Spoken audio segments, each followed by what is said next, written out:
Assalamualaikum warahmatullahi wabarakatuh. Jadi di sini saya menjelaskan atau memaparkan penjelasan dari apa itu paradigma dalam ilmu pendidikan. Jadi paradigma adalah suatu keyakinan atau kepercayaan yang mendasari seseorang dalam melakukan segala tindakan. Selain itu, hadirnya paradigma juga dapat mempengaruhi manusia dalam hal berpikir dan bersikap terhadap semua hal. Paradigma dapat berubah seiring perkembangan ilmu pengetahuan dan teknologi. Dengan begitu, ketika ada sebuah penemuan baru atau perkembangan ilmiah, hal itu juga dapat mengubah cara manusia dalam memahami suatu fenomena paradigma. Dalam sekumpulan keyakinan, dasar, nilai, teori, konsep, dan metode yang membentuk dasar-dasar pemahaman dan penelitian bidang tertentu, lalu dapat mempengaruhi cara kita memandang dan memahami dunia di sekitar kita, serta bagaimana kita memproses dan memahami informasi. Lalu paradigma juga diartikan sebagai model dalam teori ilmu pengetahuan. Selain itu, paradigma bisa diartikan sebagai kerangka dalam berpikir. Dalam ilmu pengetahuan, paradigma mengacu pada kerangka konseptual yang membentuk landasan bagi pemahaman dan penelitian di bidang tertentu. Paradigma dapat didefinisikan bermacam-macam tergantung pada sudut pandang yang menggunakannya. Jika dari sudut pandang penulis, maka paradigma adalah cara pandang seorang mengenai suatu pokok permasalahan yang bersifat fundamental untuk memahami suatu ilmu maupun keyakinan dasar yang menuntun seseorang untuk bertindak dalam kehidupan sehari-hari. Sekarang memasuki pembahasan berikutnya, yaitu macam-macam paradigma dalam pendidikan. Yang pertama ada paradigma fungsionalis atau positifis. Yang kedua adalah paradigma interpretif. Yang ketiga ada paradigma kritis. Selanjutnya ada paradigma postmodern. Jadi itu adalah beberapa macam paradigma dalam pendidikan. Paradigma fungsionalis atau positifis adalah paradigma yang muncul paling awal dalam dunia ilmu pengetahuan. Kepercayaan dalam pandangan ini berakar pada paham ontologi realisme yang menyatakan bahwa realitas berada dalam kenyataan dan berjalan sesuai dengan hukum alam. Penelitian berusaha untuk mengungkap kebenaran dari realitas yang ada dan bagaimana realitas tersebut berjalan sesuai dengan kenyataan. Dalam paradigma ini mempunyai perspektif yang didasarkan pada sosiologi regulasi dengan pendekatan objektif dan cenderung mengasumsikan dunia sosial sebagai produk empiris yang sangat nyata serta mempunyai hubungan satu dengan yang lainnya atau mempunyai sebab akibat. Jadi dapat dikatakan bahwa paradigma positifis atau fungsionalis dalam penelitian sebagai dogma atau doktrin. Karena itu dalam mengembangkan penelitiannya selalu didasarkan pada logika deduktif, aksioma, standar, dan hukum. Selain itu, dari itu bukanlah sebuah teori dan menempatkan hipotesis sebagai fakta atau hukum. Peran dari akal menurut positifis atau fungsionalis adalah semua yang ada didasarkan pada akal. Demikian pula dengan kebenaran. Kebenaran menurut positifis adalah segala sesuatu yang dapat diterima oleh akal sehat walaupun jumlahnya hanya sedikit.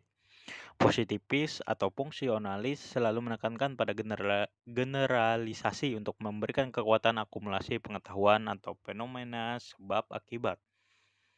Sekarang memasuki macam-macam paradigma yang selanjutnya, yaitu paradigma interpretif. Paradigma interpretif muncul karena adanya ketidakpuasan terhadap pandangan yang dikemukakan oleh paradigma fungsionalis atau positifis khususnya mengenai realitas.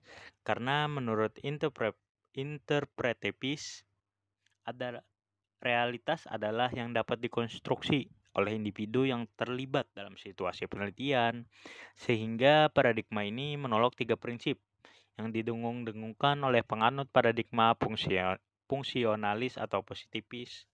Yang pertama yaitu ilmu merupakan usaha untuk mengungkap realitas. Kedua, hubungan subjek dan objek harus dapat digambarkan. Dan yang terakhir, Hasil temuan harus dapat digeneralisasi. Memasuki pembahasan pada paradigma kritis. Jadi paradigma kritisme lahir karena ketidakpuasan daripada paradigma yang lahir terlebih dahulu, yaitu paradigma fungsionalis atau positivisme dan paradigma interpretatif. Pada paradigma fungsionalis dilandasi dengan pemikiran yang dimulai dengan sweep epistemologi.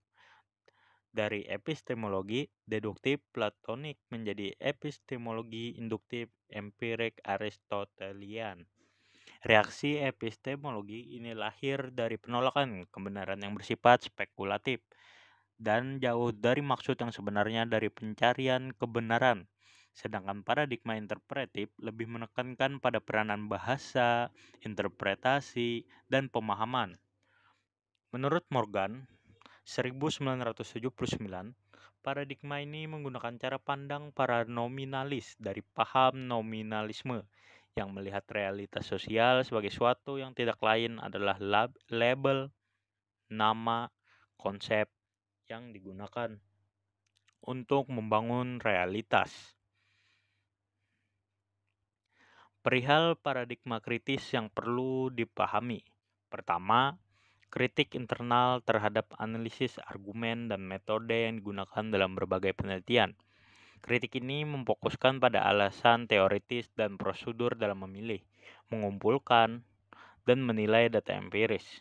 Paradigma ini lebih mementingkan pada alasan prosedur dan bahasa yang digunakan dalam mengungkapkan kebenaran. Oleh karena itu, penilaian silang secara kontinu dan pengamatan data secara intensif merupakan merek dagang dari paradigma ini. Yang kedua, makna kritis dalam reformulasi masalah logika. Logika bukan semata-mata pengaturan formal dan kriteria internal dalam pengamatan, tetapi juga melibatkan bentuk khusus pemikiran yang difokuskan pada skeptisisme dalam pengertian rasa ingin tahu terhadap institusi sosial dan konsepsi tentang realitas yang berkaitan dengan ide, pemikiran, dan bahasa melalui kondisi sosial historis. Dalam paradigma postmodern, ini muncul karena adanya kelemahan dari paradigma positivis, interpretif, dan kritisme, serta teknologi yang sangat canggih. Menurut Roselander menjelaskan bahwa postmodern menolak pendapat modernisme yang meyakini bahwa manusia mempunyai kapasitas untuk maju, untuk memperbaiki dirinya sendiri, dan berpikir secara rasional.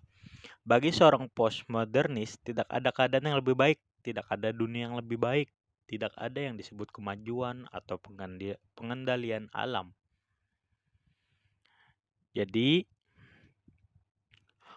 menurut Jean-François Lyotard, seorang pencetus istilah postmodernisme, secara khas menyebutkan bahwa dalam postmodernisme, segala grand naratif atau narasi besar yang merupakan jalur strategi intelektual yang mengklaim bahwa ada prinsip kebenaran, kesejahteraan, makna kehidupan, dan moral yang bersifat universal, ditolak kemudian diganti dengan narasi-narasi kecil dengan segala mitos, spiritual, dan ideologi yang lebih spesifik.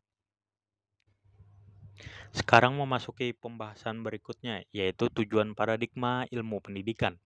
Jadi tujuannya yaitu berkembangnya potensi peserta didik agar menjadi manusia yang beriman dan bertakwa kepada Tuhan Yang Maha Esa, berakhlak mulia, sehat, berilmu, cakap, kreatif, mandiri, serta dapat menjadi warga negara yang demokratis dan serta bertanggung jawab. Sekian pembahasan materi atau penjelasan tentang paradigma dalam ilmu pendidikan. Apabila ada kata yang salah diucapkan atau yang tidak berkenan didengarkan, mohon dimaafkan. Wassalamualaikum warahmatullahi wabarakatuh.